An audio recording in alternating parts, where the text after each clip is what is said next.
Well, I finally decided to tear down the Mustang and see if I could figure out what's wrong with it. Uh, I found the original lifters that I took out of it when I put this cam in, and I figured maybe maybe if I put the old lifters back in, it would work. But I ran into a problem. I think I found out what was wrong. I've got these two lifters that they're in really bad shape. They're rounded off and they had an angle on the bottom. The other ones all came out looking nice. They were nice and flat, but these are the two front ones. From the two front ones right up in here, and you know, they're hardened steel, and you can't file that down. And the cam is hardened steel, so if these are worn out that much, I imagine the camshaft is probably worn out too. And it was a nice new cam, but now it's a not so nice old cam. So I'm gonna have to get a new camshaft and a new set of lifters, and I've got to pull the whole front of this engine off to get the cam out. I don't know if I can do that even after I take out the radiator. I may have to take out the grill. I don't know. I don't think that's in line. It probably hit below the grill, so I don't know if it'll come out of there or not. But I got to pull all this stuff off the front: the water pump, the timing cover, and the alternator, all the pulleys, and the fan, and the radiator. So it's kind of discouraging, but I don't know. I hope the cam bearings are still usable, or maybe I should replace those too. But I think to do that, I'm gonna have to pull the engine out anyway. That's kind of discouraging, so I kind of gave up. I put all the parts, the intake and all the valve covers and everything else in the trunk, and distributor and all that. And I'll get back to it one of these days. So Mustang's gonna take a nap here for a while. In the meantime, I went over and got my drive shaft for the 55 Ford pickup truck. So he shortened it, well, I shortened it, and he welded it up with the TIG welder around there. So it looks pretty good now. I gotta clean it up and paint it, because when I put it back in the truck, if anybody looks under the truck when they want to buy it, I don't want them to see anything rusty. This is going to have a nice paint job, because everything else under there is painted. The frame, the rear end, the springs, you name it. I painted everything before I put the body on. So I want it to look really nice. I needed to make some money, and none of this stuff I'm playing around with here is making money, so maybe I can get that truck together. Anyway, I already videotaped the whole thing when I was working on the engine. It took me about 2 hours to get it apart. And I went in and tried to get my SIM card out of the camera, and it must have gone flying somewhere because I can't find it. I pushed on it once and it felt like it didn't come out. So when I went to push again with my thumbnail, there was nothing there. And I looked on my desk, I looked on the floor, I looked on my chair, I looked on my pants, and stood up and shook off and looked inside my pockets.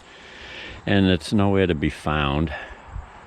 So I took the SIM card out of my dash cam, and that seems to fit, and it's got 14.8 gigabytes, same as the one that was in here. So I guess I gotta find a new one for my dash cam if I ever want to use it.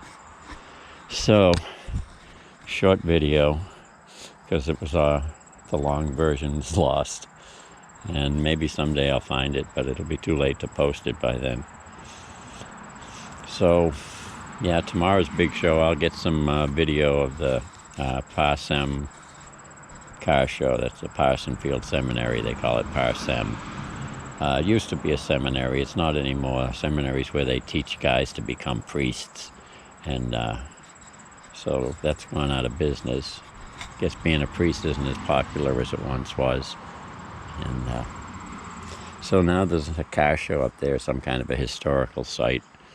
And so that's tomorrow, and then on Sunday there's another car show at the Bonnie Eagle High School, which is usually in the middle of May, but they put it off because of the COVID stuff, and they decided to schedule it for this Sunday.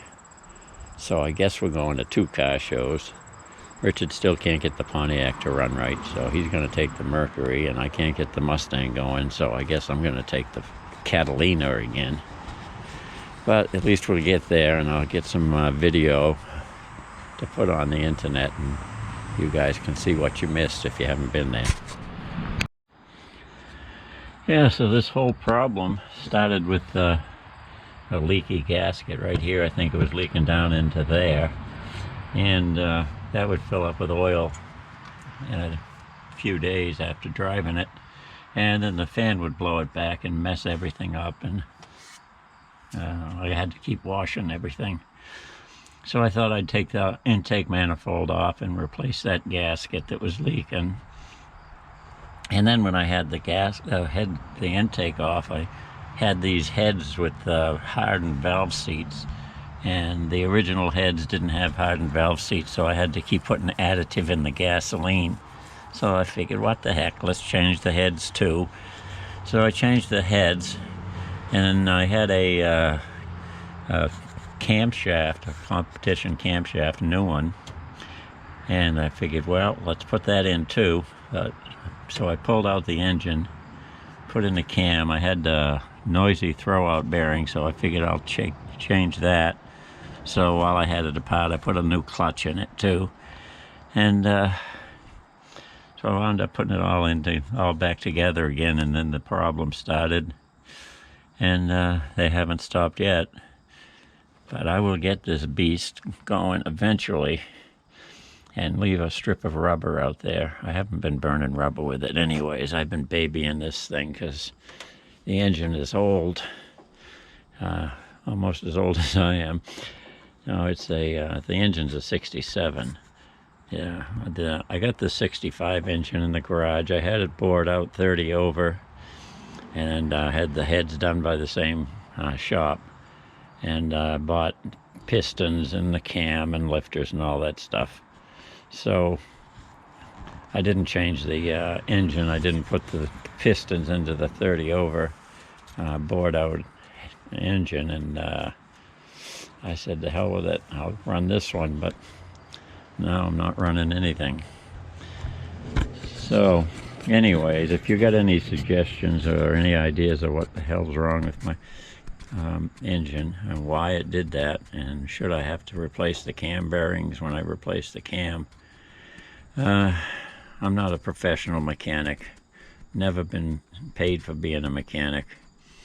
So if any good mechanic wants to comment and chip in and give me some advice, I'd appreciate it. So meanwhile, I guess I'll put this video up since I can't find the original.